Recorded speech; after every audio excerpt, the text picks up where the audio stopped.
Yeah! Woohoo! Woohoo indeed. Yes, UFC 315 kicking off in about 42 minutes time, and it's a damn good one. I'm pretty fired up for this one. Sneaky good card. Main event right there. You see the two men who will battle for the UFC welterweight title at the end of the night. Belal Muhammad defends his title for the first time against Della Maddalena. We got Valentina Shevchenko defending against Manon Fior. And some other fun and interesting stuff. And of course, we found out earlier this week, the main event, very high stakes, not just for Belal Muhammad, not just for Della Maddalena, but for Ilia Topuria, for Islam Makhachev, for Charles Oliveira. A lot of moving pieces, a lot going on when it comes to UFC 315 in the Great White North tonight. Welcome to the People's Pre-Fight Show as you get you ready for this pay-per-view event. I am Mike Heck, and joining me, as always, to answer your questions and much more, the baddest stash in all of MMA, the most dangerous man in mixed martial arts media, the chair-swinging fool himself, the one and only Casey Leydon. What are we doing? How many spins? One. Oh, over here. It's like 4 1/4. Yeah, I overspun. I overspun a little bit. That's how excited I am. Good. Good. We like the excitement. Yeah, I'm a weirdo. I like this card. I see all these decisions. It's like, hey, you know what? These are A-level fighters, man. Like we're seeing the best fight the best. Let's go. I like it. So I'm looking at my picks right now. 1, 2, 3, 4, 5, 6, 7. I have 7 finishes on this card. Oh, you do? In my predictions. 7 out of 12. So, of course, the title fights are not either of them, but there's a possibility. Hey, There's every fight of the main event ends in the finish. Every fight of the year is a decision, people. Why do we hate decisions? We want to see. I thought we want to see more MMA. We can't get enough. You know, we just want to keep going. Don't finish. Just keep fighting, guys. Yes, a lot happening with this card. Some very interesting matchups. I would say the last 5, 6, 7, you can maybe argue 8 fights are pretty significant, from Bukauskas, Iwan Kutalaba all the way up. So, yeah, not a lot to be negative at. Of course, there's just some random stuff mixed in there as well. There's some Canadian flavor, which you would be looking for on a Canadian card. So, yeah, let's go to the peeps.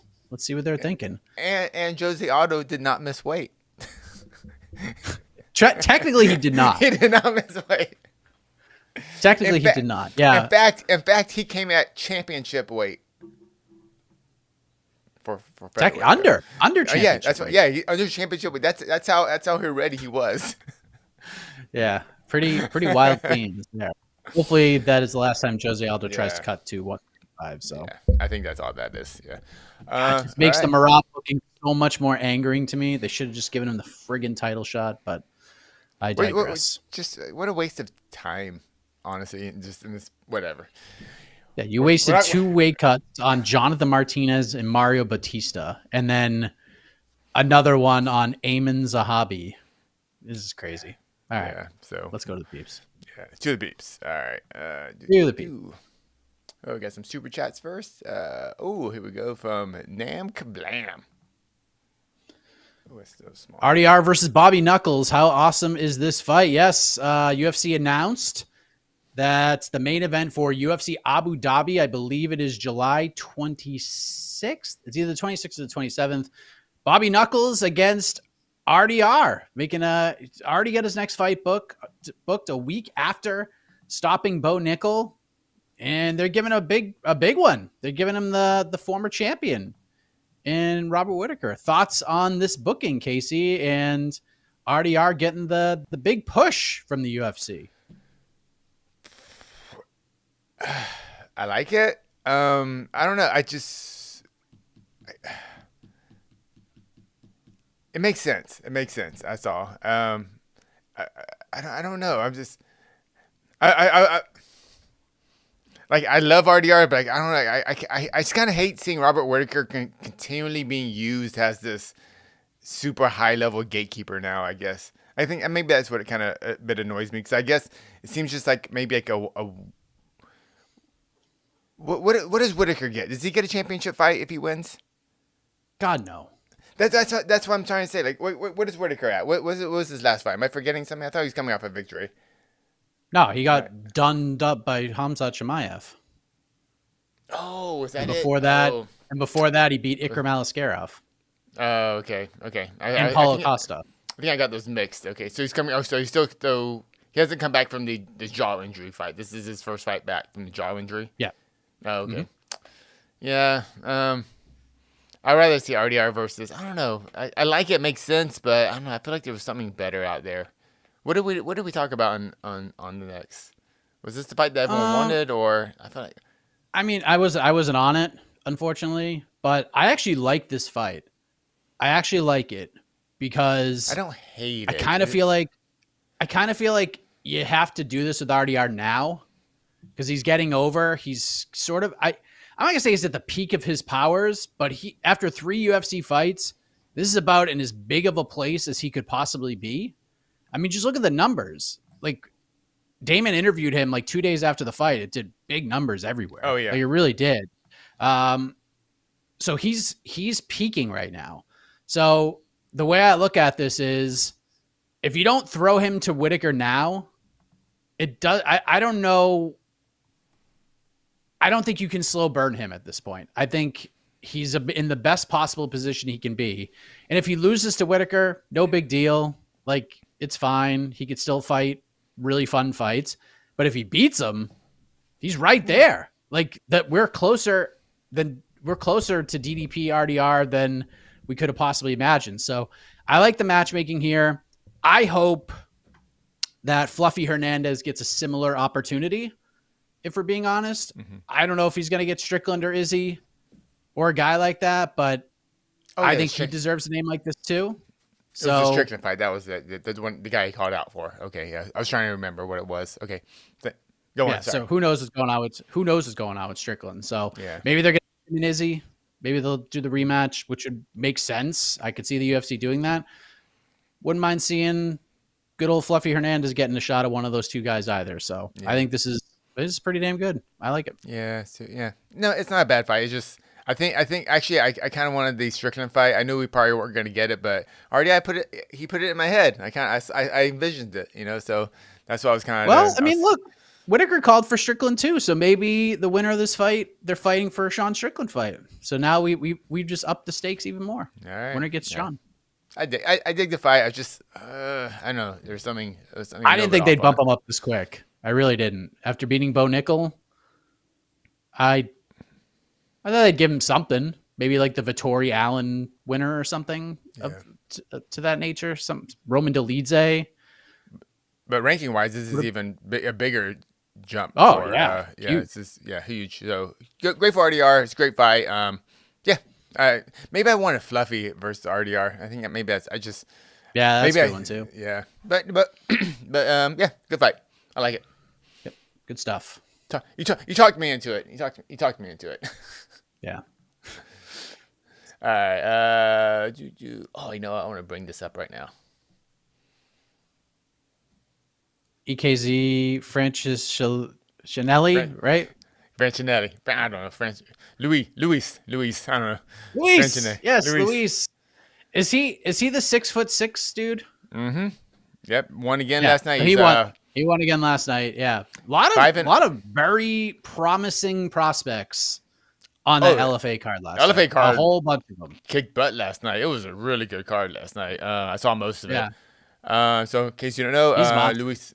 Yeah, I'm sorry? Luis is a monster.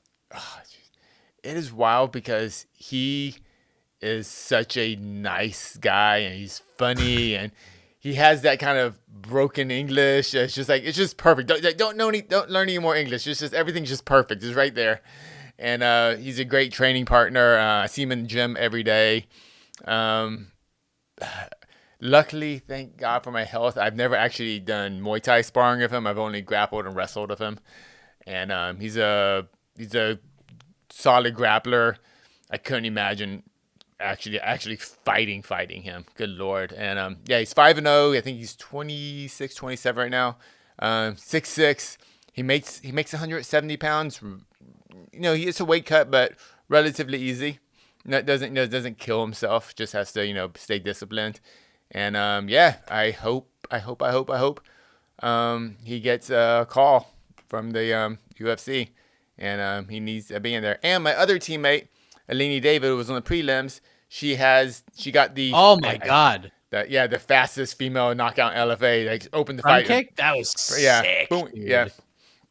So congratulations to my training partners, Luis and Alina, Alini David. Just awesome. It's just so cool to see your teammates, people you see in the gym. You know, you're joking around, rolling with them, trying to beat each other up, and then you see them on TV, like doing everything that you do in the gym, and they're just doing it when it matters most. It's just the neatest feeling. So thank you, man. I hope, yeah, Luis definitely needs that shot, and he is going to be a dangerous man. I just I pray for the families of anyone that signs for a contract to fight against him, because he is incredibly dangerous.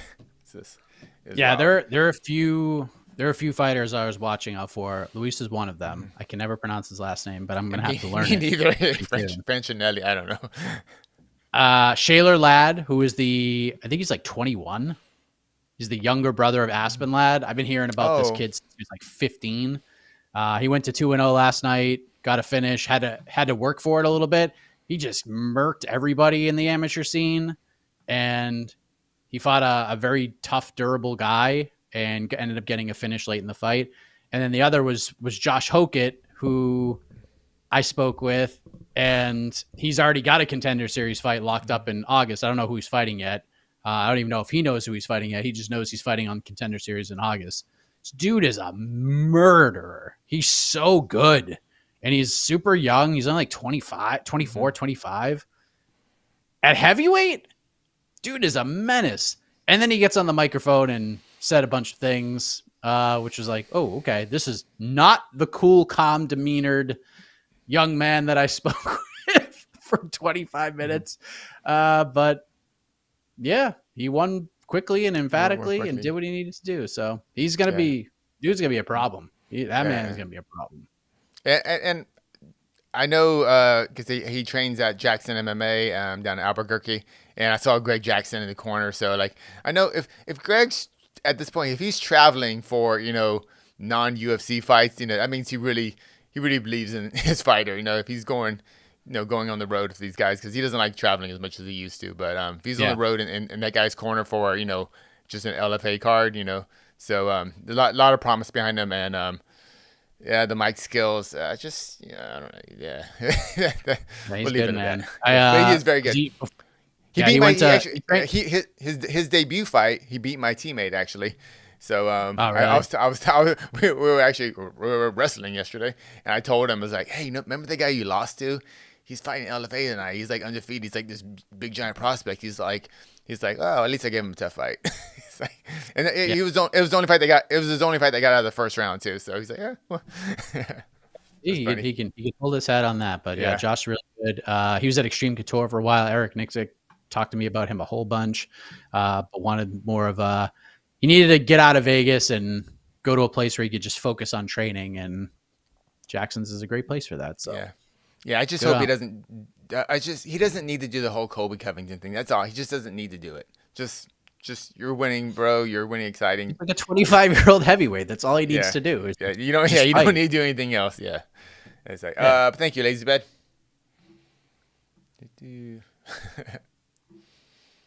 Achilles, Celtics suck. Let's go Canada. So I had to turn the game off. But the Celtics were just putting the boots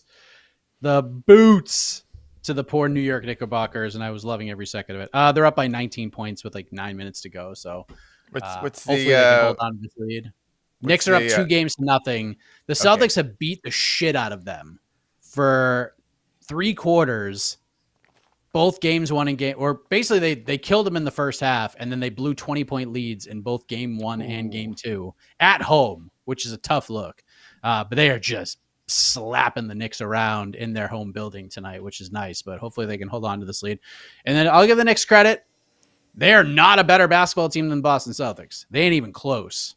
But they got that. AK loves to hear this, but they got that dog in them, man. They got that dog in them. They know how to battle back, and they're good. I mean, they're battle tested. I'll say that. So, but they ain't as good of a basketball team. So, eat shit, Achilles Jr. Go Celtics. Take that.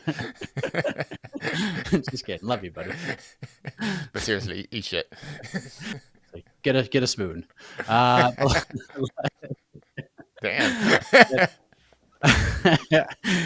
What has to happen on this card for it to exceed expectations? What are the expectations for this card from most of the MMA community? Because they don't seem very high from the commenters, people that I've talked to. This doesn't pass the mom test. This doesn't pass the gym test. In a lot Does of not pass the mom test. That's for sure. I get that. Yeah. This is a hardcore fans card. This is a hardcore fans card. Like, you have to really love the UFC to be like, yeah, I'm pretty fired up for this one. This is not like a Dana White can get the social influencers to get people to buy this one. It's just not. It's not for the casual viewer. This is just not one of those cards. So the expectations, I think, are pretty low here across the board. Not for me. Like, I'm pretty intrigued by a lot of these fights, and I'm super into it. But for the community, Casey, to be like, you know what, this card rocked. This is a good one. Because in my eyes, like, on paper, this could be a UFC 206. This could be 206. Like, we had 205 at MSG. 207 was Nunes and Rousey, and, you know, what Cody Garbrandt did to Dominic Cruz that night. Like, that was a big card. And 206 was, I don't know if it was Holloway Pettis. I don't know if it was that card, but that was the one that had Cub Swanson and Duho Choi on it. That was the Matt Brown Cerrone card. Right? In Canada. Yeah. It was just kind of like, here's another pay-per-view for you, but it's not as good as these other two. And it ended up being a banger of a card that flew under the radar. I think this has those kind of vibes to it. So what do you need to see tonight so that you think the MMA community will go on Twitter and be like, yeah, that card rocked. I'm glad I bought it. I think we want, in the co-main event, we don't want to see martial arts. We want to see a fight. I don't know if that makes sense. I think we don't want to see strategy. We just want to see, like, okay, we get it. Shevchenko, if she wants to wrestle you and hold you down to win a fight, she can do that. But we already paid money for that. We don't want to see that. I think we want to see Shevchenko and Manafaro just swing and bang, which is something they don't really do, but that's what we kind of want to see because Manafaro, she's undefeated in the UFC, right? She hasn't lost, right, in the UFC? Yeah, she's 7-0 in the UFC. 7-0 in the UFC. She's kind of like Jack Ellis, kind of this early loss in her career and kind of undefeated right now. And I think they're both 7-0. I think we just want to see. I think we want to see the champs get tested. That's really, like, even though that's what we really want. You know, we just want to see some kind of. We want to see the fight. You know, and I think that we were missing that in Shevchenko's last fight, and Belal. I kind of don't get the hate on Belal, to be honest. I mean, I get it. His trash talk is cringy. He doesn't. I just wish he wouldn't trash talk. I just wish, bro. Like, you are the champ. One of the benefits of being the champ is that you don't have to talk trash anymore. You just go, scoreboard. I'm the champ. I don't know. That's all you got to do. And, like, he doesn't need to do anything else. Just let. I don't know. We just want to see a good fight. I think I don't know what people are. The main event too. I don't know why people hate on the main event too. Maybe just because it's not Shavkat, but Shavkat's not available, so I don't know what people want. Yeah, I mean, it's Shavkat or Gary. It just seemed like JDM kind of came out of nowhere. But I gotta tell you, man, even though JDM's sense of humor is like real dry, and he's not a big wordsmith. That final face-off yesterday was friggin' awesome, man. JDM looked like he was going to rip Bilal's face off. Like, if you saw JDM, if you saw either of those two guys at a bar, you're avoiding JDM after that face-off more than you're avoiding Belal. But Belal brings such a weird style to the game, and you think you're ready for it, and you're just not. So, very intrigued by the fight. The vibes have certainly been in JDM's favor all week. So I'm a little trepidatious about things, and plus chaos, especially when they're public chaos and they're out there for the world to see, and now we know what the stakes are. And I heard Jed on the preview show yesterday, and I didn't even really put it in that way. But if you're Belal right now, and you have found out that Islam Makhachev is waiting for the result of this fight to decide his next move. Like, there's got to be a piece of him that's like, wait a minute, I thought you were like, you just knew I was gonna win, you know? Like, I was like, didn't even really think about it that way, but maybe that's in the back of his mind. Who the hell knows? So another Yeah. little wrinkle to this fight. But there's a very, I think this is, I actually think this is going to be way more fun of a fight than people think it's going to be. So we'll see. The co-main event is a big one, though. Because I do think this fight could go the way you sort of laid out, that it's just a 25-minute chess match, a lot of takedown attempts. Maybe Valentina gets her down and doesn't do a whole lot. Manon just kind of clinches against the cage wall. There's not a lot of striking going on, and that could be tough scenes, but who knows? Maybe Valentina seems a little pissed off this week, and when we get pissed off Valentina, sometimes she pitches that perfect game, so we'll see. We'll see. Man, one thing, when I was doing the timeline for this, like, when will Belal kind of get his due? In the sense that he's a favorite in this fight, right? What's the bet? He's a betting favorite, right? Yeah. Let me see what the current odds are. Not too. Minus 180. Okay. Okay. Yeah. So for his last 5 fights against Leon Edwards, Gilbert Burns, Sean Brady, Luque, and Stephen Thompson, he was all a significant underdog, and it was kind of wild going back through all of our kind of preview and post shows, how we were kind of like reluctantly going, well, Belal won, but I don't know how he won, but he somehow won. It was continual, and it's like I'm just kind of like, even me, like, I've picked against Belal in his last 5 fights too. I thought actually I didn't know. I picked him to beat Edwards. I thought he was gonna lose against Burns. I thought he was gonna lose against Brady. We all definitely thought he was gonna lose against Luque at that time, and Stephen Thompson. So I'm just. Yeah, he is so under, we saw it coming, but no one believed it, and now we're here, and he's another main event championship fight. I'm just kind of I'm always really impressed by these people that kind of they just seem to fight better when they feel the world's against them, and I think for the most part they were for Belal. So and I think tonight's also the same. A lot of people are like, JDM, he's got that chance, but and I do believe JDM has a chance, but I'm not picking him, though. But I just think it's really interesting, Belal's rise and kind of lack of, I don't know, respect he's getting. Yeah, it's interesting. I think if he goes out and stops JDM, if this fight is not competitive, like if he did what he did to Leon but actually finishes Jack, I think that'll go a long way. Yeah. I wonder if it's going to be one of those fights where he wins 4 rounds but gets his ass kicked in 1. And we're gonna go, well, I feel like that's the Belal fight. He'll just dominate, but there'll be one point where and we're just gonna kind of hold on to that. As far as I'll tell you the other thing.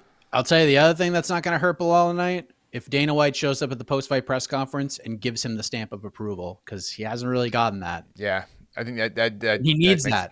You have to have that with this fan base that has migrated into the space over the last year or so. Because those are the people that go on social media and talk shit to the fighters. And if Dana White goes to the post-fight press conference, it's like, yeah, not a barn burner.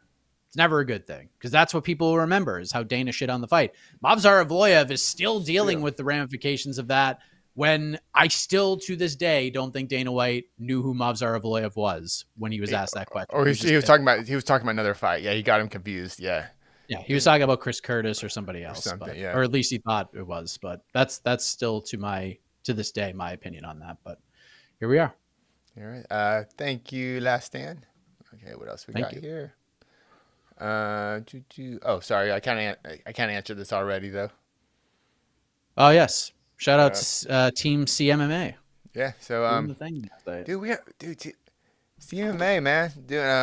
We got Victor in the UFC, got Taco in the UFC, got Luis, he's right there, Lenny David. We got there's some amateur fighters that are they're about to turn pro. I'm CMMA, man. I'm telling you, CMMA. That's all. Thank you much. I am one. Last super chat. If Val wins, it's a super fight with Whaley next, 100%. And I think if Manon wins, Whaley's fighting Manon. I think the winner gets Whaley. I don't think Whaley's fighting at 115 anymore. I think she's done.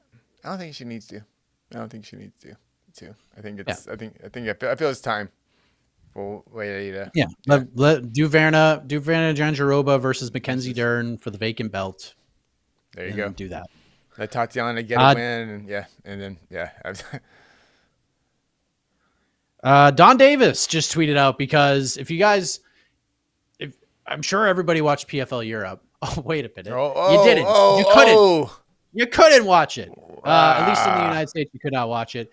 Don Davis tweets out about 4 minutes ago, quote, PFL fans in the UFC, you asked for it and PFL will deliver. All PFL International League fights will be available free to watch in the United States starting June 1st. Details coming. Major announcement from PFL to look forward to. So this is going to be YouTube. It's going to be on YouTube. What do you think? What? You said for free? This is free. Samsung TV. Yeah, one of those like. It's got to be something like that. Tubi. Yeah. It's got to be something like that. It's going to be on like Samsung TV, like the deal Coachman has for like his podcast, where it's just like, hey, like the Stadium sort of network where they put you on like Hulu TV and Samsung TV. Like it's going to be something like that, I would guess. But. Great news. 3 weeks too late. But I can't believe they didn't air this fight. You're trying to build Paul Hughes to be this big star, and you don't even show the fight in the U.S. It's insane. I mean, absolutely ridiculous. Yeah, I mean, I'm sure they wanted to. I don't know why it didn't happen, but I just I don't know. It's got. I don't know. It's just weird. Not a good look. Because they've had such bad PR. Like what U.S. television distribution rights organization or broadcast network is thinking to themselves, it's a great idea. Let's invest in PFL right now with all the horrific publicity they have had this year, with everything that has come out from the fighters being unhappy and Dakota Ditcheva not fighting, and they're big stars that like people would pay to watch, but they're not getting fights. Patchy Mix, etc. Like no one's going to invest. Like no one's going to buy PFL and put it on their network. They're just not gonna. So. I don't know. The tournament has been fun as hell, though, I will say. And it seemed like the ambiance in Belfast was pretty badass. Like, just seeing the clip of Hughes knocking that dude out and getting on the cage and the fans all singing to him, like, that shit's awesome. But you got to, like, find a way to use that. You know what I mean? Like, it's cool in Europe. That's awesome. Like, they got to see it, and Ireland got to see it and be there. But, like... You gotta get it everywhere. Yeah, if you want to be a worldwide, a co-leader. You want to be a co-leader, yeah. Come on, man, it's crazy. But they recognize there's an issue, I guess, and June 1st. All right, let's go. I'll hold my breath. Oh, sorry, hold on. Wrong screen. Burku, great job carrying the timeline legacy. Definitely a must-watch during fight weeks. Thank you. I don't want any credit for this. Like, I am voicing it just because the iconic voice is doing other things. So I'm kind of like, well, she's not around, so I'll do it. But Casey's the one who like does all the hard work. It takes me literally like a half an hour to like voice it and then just like edit it and compress it and stuff and get all the breaths out of there. And there's some like, there's burps in there that I got to edit out, like, because I'll be talking. It's a sneeze or two, the breaths, like all that stuff. Pop, like trying to unpop the peas, which is fucking horrible. It's like the worst. But then, so that takes me like a half an hour. And then Casey spends like hours and hours and hours putting the video together and putting the audio together. So shout out to Casey for all of that. I'm glad you enjoy it. It's actually it is time consuming to put this together, but it is kind of fun to go back and kind of just see what our opinions and expectations were of fighters. What I like that point when we go, oh crap, they might be really good, not just good. Like that always kind of when's that moment for all of us. So they're fun watches. Fun to put together too. Yeah. Thank you, Briku. Another super chat right here. So, great job highlighting Jed's multiple takes of saying Belal would never fight for a title.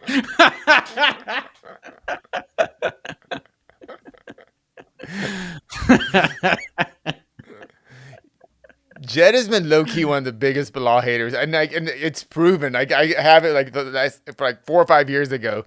He was all like, "Nah, he's and he'll peak out. Maybe he'll be like a top 12 guy." Like Jed was. It was pretty good though. Yeah, I mean, it was the Brady win for me was like, all right, this dude's real good.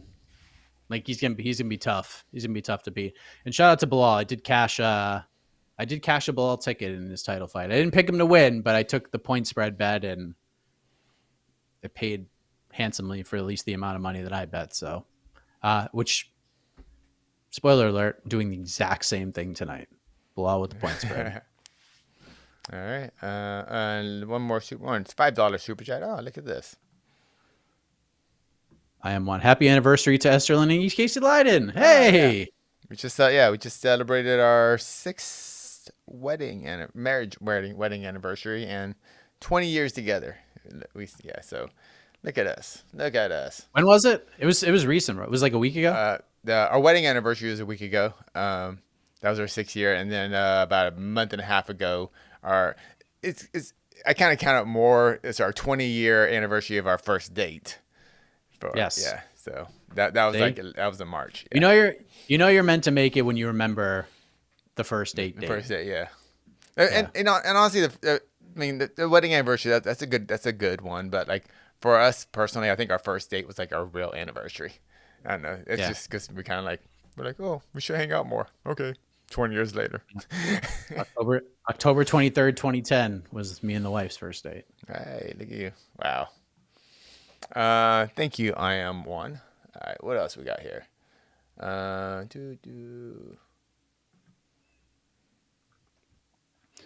Over under 3.5 decisions on the main card. I'm going under. I'm going under too. I'm picking 3 decisions on the main card, so I'm going under. Samesies. Yeah. Samesies. Yeah, Benoit Saint-Denis is going to get a finish. If he doesn't, it's very bad for him. A win is not enough. He needs to destroy this dude. 100%. Or at least get a 10-8 in there. Yeah. This fight cannot be competitive for a moment. He's got to bludgeon this man. And then I'm also, and I have a bet on this as well, very small one. I'm picking Jose Aldo by TKO tonight, round 3. Me too. You too? Wow. Maybe I'm your best friend. I'm just saying. Wow. I'm just saying. Usually we hit. Usually we're like spot on when we pick the same thing. Yeah, so, I'm just saying. Aldo has looked, I mean, the weight cut and all that stuff scared the shit out of me. He looked horrific on the scale, about as bad as maybe he's ever looked, even during those bad 45 cuts. But he's been there's been a look to Jose Aldo all week. It's not just, oh, I'm so happy to be here. Yay. It's, I'm pissed. He's swearing in his interviews, even though they're not being like fully translated correctly, at least according to our pal Guillermo Cruz. But yeah, man, seems pissed off and focused this week. So we'll see what happens with Aean Zahabi. One thing I like about Aldo too, because Aldo knows who he is. During the press conference, he wore an Adidas hoodie, and Adidas is an official sponsor, so the UFC taped over the logo, and then at some point during the press conference, he took off the tape. And just so and the Adidas logo was just on his sweatshirt. I was like, hee. Look at Aldo. What a G. He don't care. Freaking legend. I like it. Let's talk about these fights. Could Natty Ice or Jasmine Jasudavicius get into a title shot with a good win or a good performance? Jasmine, no. Natty Ice could. If Natty Ice wins, I think her next fight will be for the belt. Grasso's ranked 1. She's ranked number 1. How can you imagine beating the number 1 ranked fighter and not getting a title shot? That's all I'm saying.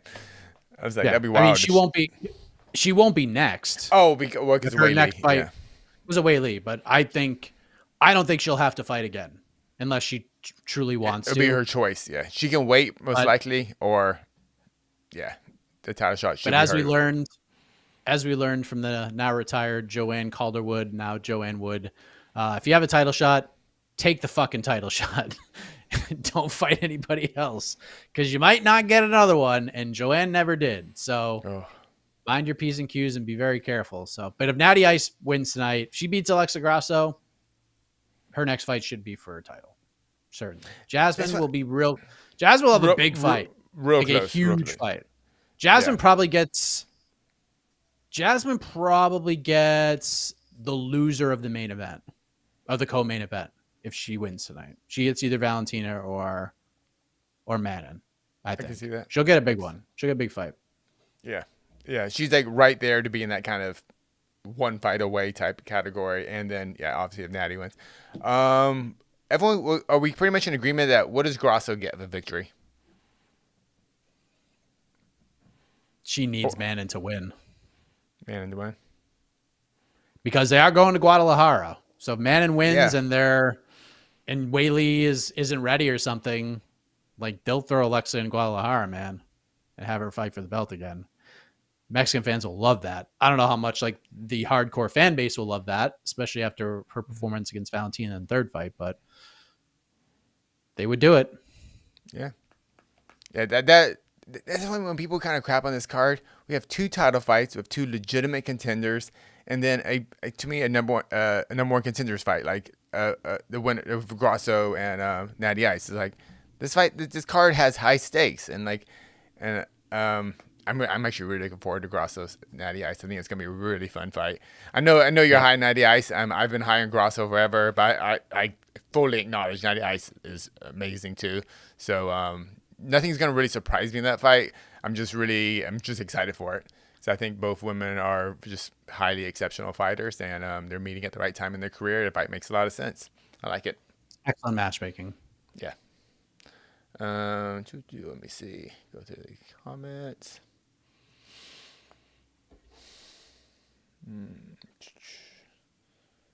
Sorry, I've been talking so much I haven't actually kept up with this. What is this? Oh, you know what this is about?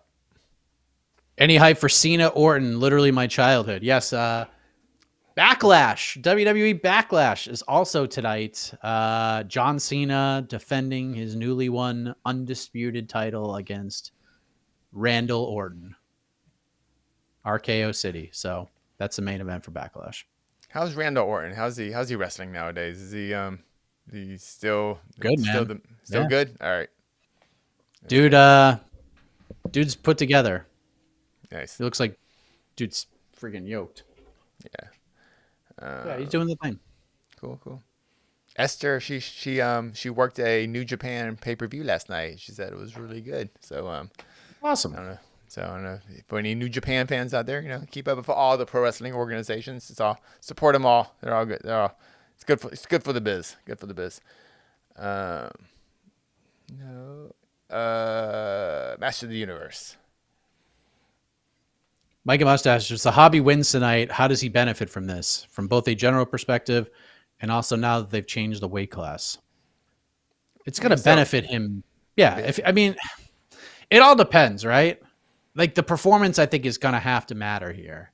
Like Mario Batista, on his Tapology and Wikipedia pages, it says he beat Jose Aldo, but he gained nothing from this. Like he had lost a ton of fans in that performance. And I get what he's saying in reaction to it, where it's just like, yeah, man, if you got a problem with it, like tell Jose to get off the cage. Like I totally understand that. And if you go back and listen to how I broke that fight down, Mario Batista's best chance to win is to just push Jose Aldo against the fence. Like that's how he wins. That's the only way he wins. And that's how he won.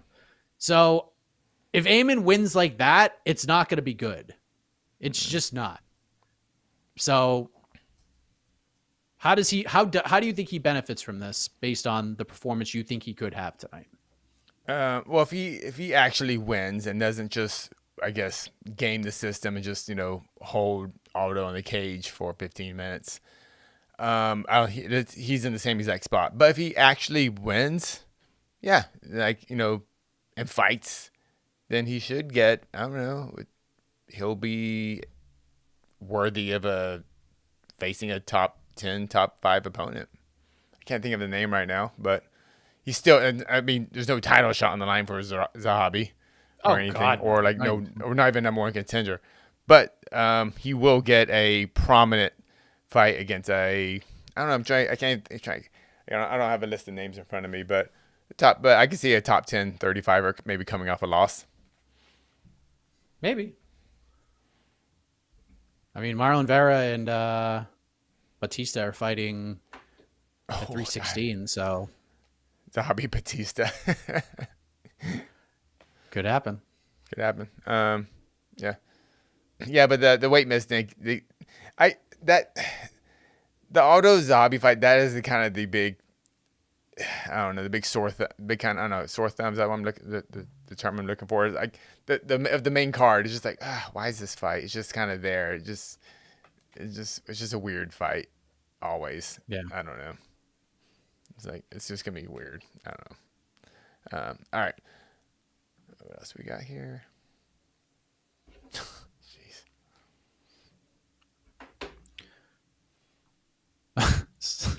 How do you feel about the rumors that John Jones fighting Sam Alvey for a title eliminator against Dylan Dennis? Hey, listen, gotta do what you gotta do. Gotta make that money. John's out doing a reality show. Him and Nate Diaz are coaches on the Russian version of Tough, essentially. Is it UFC? Same one that Jan and Sterling did. No, nope. Oh, it's just a spin-off, just a look-alike show type of thing. Pretty much, yeah. Oh, okay. So good for them. John's making a bag. Anything else? Anything else? What we got? What time is it? Oh, is it the fight start at 3:30? Start. Okay. They start. Yeah, broadcast should be starting any second now. So. All right. Let me see what else I got here. Throw some more questions at me if I missed them. Sorry, I haven't been keeping my eye on the chat this whole time too much. So we get the broadcast booth is John Anik, Daniel Cormier, and Dominic Cruz. I heard Dominic Cruz replaced Joe Rogan. Sorry. Too soon. I mean, he did. He truly did. Replaced him. Just like. Apparently, Dominic wasn't happy about that headline, from what I was told. But technically, definition of replace is, substitute in for the person who would literally would be doing it if it wasn't in Canada. So by definition, it is replaced. Yeah. We'll just leave it at that. Brendan Fitzgerald will be the roving reporter tonight, which I kind of dig that. Yeah, little different duty for him. That'd be interesting. Yeah. Actually, let's talk about this. We haven't really mentioned this too much, I don't think. How weak is that? Is it that Belal and JDM will decide where things go for International Fight Week 6 weeks out? Is that a bad move by the UFC? Is it weak? Is that the term we're looking? I mean, it's not weak at all. Like, what did I say on BTL? What did I say on BTL? The UFC should have leaned into that from the beginning. That's the thing. That's the weird part. I mean, if it wasn't for Mike Bond asking that question at the presser, we wouldn't. It wouldn't be public knowledge, But why would the UFC want to hide this? If they're gonna do, you know what I mean? Like, why isn't the UFC leaning? I mean, I've known this is the case for a while. Well, yeah, that's the as thing. in everybody else. But things are off the record. You can't talk about them. But the whole community knew that this is the thing, and yeah, credit to Bond. But the timing was so perfect because Ilya was literally on a show, and the social media aggregate sites who just post bullshit all the time literally were posting that Ilya Topuria confirms that he is fighting either Charles Oliveira or Islam Makhachev. So it's set up perfectly because the press coverage was 10 minutes after that clip started circulating. When in fact, if we're being honest, Ilya never confirmed anything. Yeah. He was just asked a question. He was like, hey, so are you fighting Islam Makhachev or Charles Oliveira? He's just like, mm-hmm. And that was pretty much it. He didn't say anything. He was just asked and was like, yeah, okay. And just, that was it. And everyone's like, he said that he could, blah, blah, blah, blah. It was ridiculous. But yeah, it was good. But we knew this is the case. So it was just nice that they said it. And it doesn't even need to be a whole big deal. You don't need Ron Perlman being like, Islam Makhachev and Ilya Taporia are waiting in the wings. But Dana said it perfectly. The way he laid it out is exactly the way I said it on BTL. Like, just the leave the door open for something weird to happen, moving parts, but yeah, kind of accurate. And then the shit-eating grin on his face. And then it's going to get the whole world talking. So it was perfectly done. I just wish they did the shit a month ago. And I think they needed it. I think they needed this because of the lack of buzz for this card. I'm not sure. I should look right now to see what the ticket sales are at right now. Let me look at if the UFC knows everything's dependent on that, then just go with it, and just kind of just mention in interviews that you don't got to put it in their countdown show. It's not going to change how JDM or Belal fights. That doesn't change their camp or anything, but like everything's about storylines. Like we watch pro wrestling, we know storylines sell. We need storylines. So according to WrestleTix, as of 6 hours ago, the card is set up for 19,846 tickets distributed, 19,054. There were 792 available tickets as of noon, as of 12:30 p.m. Eastern time. There's 865 resale tickets. This is essentially a sellout.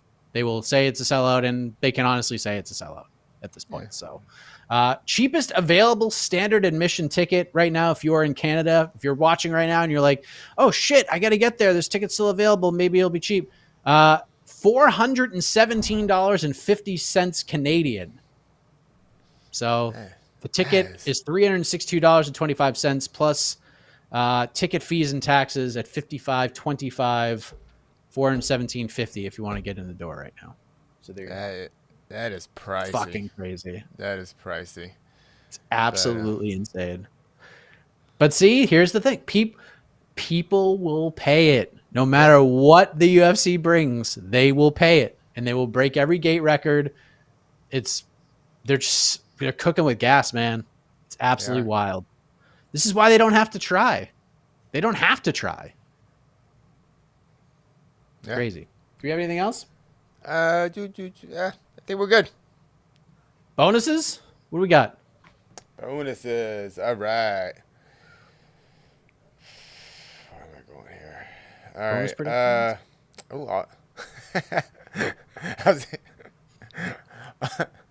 right. Auto performance of the night because he didn't miss weight, so he should be good. He would get one. He would get one. He did not get a penalty. He did not get penalized for this fight, by the way. Just to clarify, because it became a featherweight fight, so there was no 20% penalty or anything like that. Zahabi went ahead with the fight because he did renegotiate. So that's how that all worked. But yeah, he could get a bonus. He is eligible. I'm going to bonus for Mike Malott. He's going to get a Mike Malott. I think he'll get a nice performance bonus.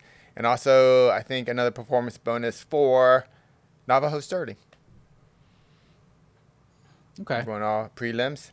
And for fight of the night, do it. I'm gonna keep high.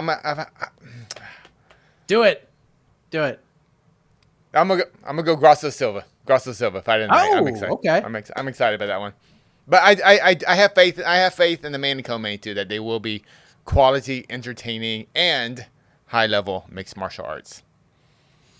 I'm picking the main event for fight of the night. I do think it's going to be way better than people think, although Silva Grasso is going to be an absolute banger. It's going to be very fun. I'm going Mike Malott as well. I don't have a ton of confidence in this, but I do think Charles Radke's style is very good for Mike Malott delivering a quick KO. However, if Mike Malott cannot get Charles Radke out of there in the first round, this could be a very rough night for him. It could get real rough for him. So I'm going with Mike, although I don't have a ton of confidence. I am also going, Benoit Saint-Denis is going to get a finish, but I don't think he's going to get a bonus because he's Massive's favorite. So that's why I'm going with Jasmine Jasdavizius to get a bonus. I think she's going to finish Jessica Andrade tonight. Wow. That'd be impressive. If she can do it. I've been on the fence about Jasmine. I obviously she's a quality flyweight. I just didn't see her as a top 10 flyweight. But prove me wrong, Jasmine. Prove me wrong. Yes. Let's go to our main card predictions. We'll also let you know what the current betting lines are according to our friends at FanDuel. We'll start. I mean, do we need to do the BSD fight? Minus 1,400 favorite. BSD. I have BSD, by the way. No disrespect to Kyle getting his UFC shot back, but TKO round 2. I think it's just going to be an absolute beating. BSD TKO round 2. Oh my gosh. We got Natty Ice, Natalia Silva, the minus 235 favorite. The comeback on Alexa Grasso plus 194. What do you got? Yeah. Well, I've been all in on Grasso for a long time. I know you're all in on Natty Ice, so and I like Natty Ice a lot, but I'm going Grasso decision in a fight of the night type performance. Yeah. So, because we like to bet on the main card fights, I didn't want to touch that fight with a 10-foot pole, to be honest with you. I do have Rakim a lot under 1.5 at plus 130. I got BSD Propelec under 1.5 at minus 166. I have a bet on Natty Ice by decision at minus 140. That's the pick. I do think this to be a very close fight. It would not shock me if Grasso won. We're gonna get a lot of answers about Alexa Grasso tonight. We're gonna find out. Is she just bad at defensive wrestling? Was she off against Valentina? Was just not her night? Was it just or just a bad night? Yeah. Yeah. Or is she just like a top 5 flyweight right now, which is still very, very good. So we're going to get a lot of answers. So we got Jose Aldo in a featherweight fight, bonus eligible Jose Aldo, minus 190, returning to the weight class. You know what? He heard all the debates about who the greatest featherweight of all time is. He said, you know what? Let's make this a little bit more interesting. Yeah, I don't need to wait to the next fight. He didn't need to wait. He said, I'm going to do it now. I'm doing it now. I'll do it now. So there you go. Minus 190. The comeback on Aean Zahabi is plus 160. I get Jose Aldo third round TKO. I believe you do as well, as we discussed earlier. Third round TKO. Let's go. Yes. Co-main event. Women's flyweight title. Manon Fiorot, the challenger, the favorite. Minus 134. Comeback on Valentina Shevchenko, the champion. Plus 114. Does Val do it again, Casey?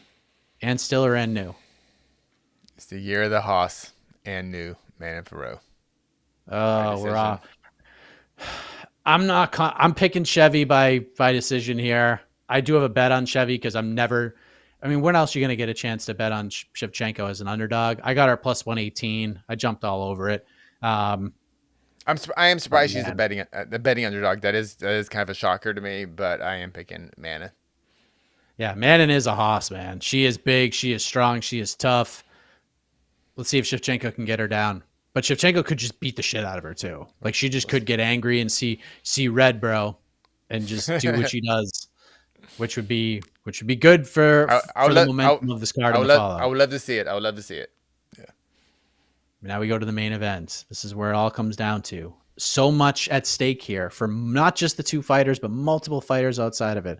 Charles Oliveira, the biggest Jack Della Maddalena fan on planet Earth, could find himself into an interim title fight because Islam Makhachev is not vacating the lightweight belt, which annoys me. But at the same time, if I'm Islam Makhachev, if I'm negotiating to fight International Fight Week or to do the UFC a favor, I'm absolutely making that part of the negotiation tactics to be like, all right, cool, I'll do whatever you want, but I'm not vacating the belt, and make them say yes to that. But it is what it is. Belal Muhammad, the favorite, minus 188 for his first title defense. Money has been coming in all week on JDM.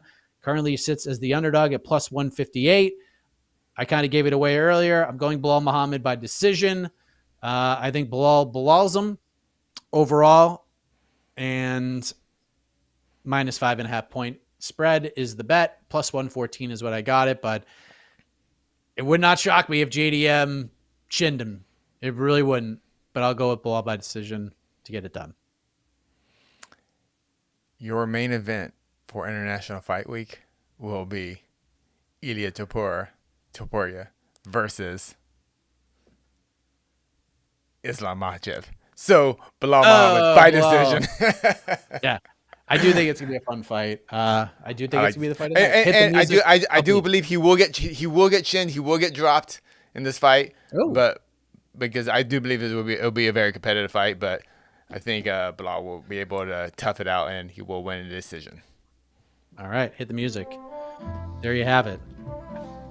Watch party coming up. I think we might start. We probably should start for Rakim Belal, right? Sure, whatever.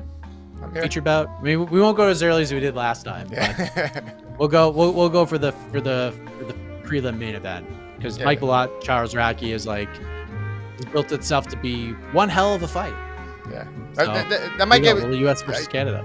That could get the biggest pop. The crowd that might be the biggest pop of the night. Could be possibly. 100%.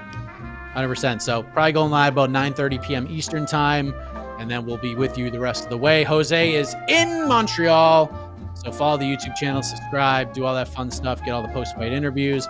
Post-fight show will be live on the same stream as the watch party, so we're going to take like a 2-minute breather, little intermission after the main event ends, and we'll come back live on that, and then it'll be posted as a separate video. So you'll have the post-fight presser and the post-fight show live at the exact same time. And then AK and I will be live tomorrow morning for on to the next one. And then Casey, you and I are taking a little trip ski, but details to follow. We're out of here. Enjoy the fights, everybody. Bye. Bye-bye.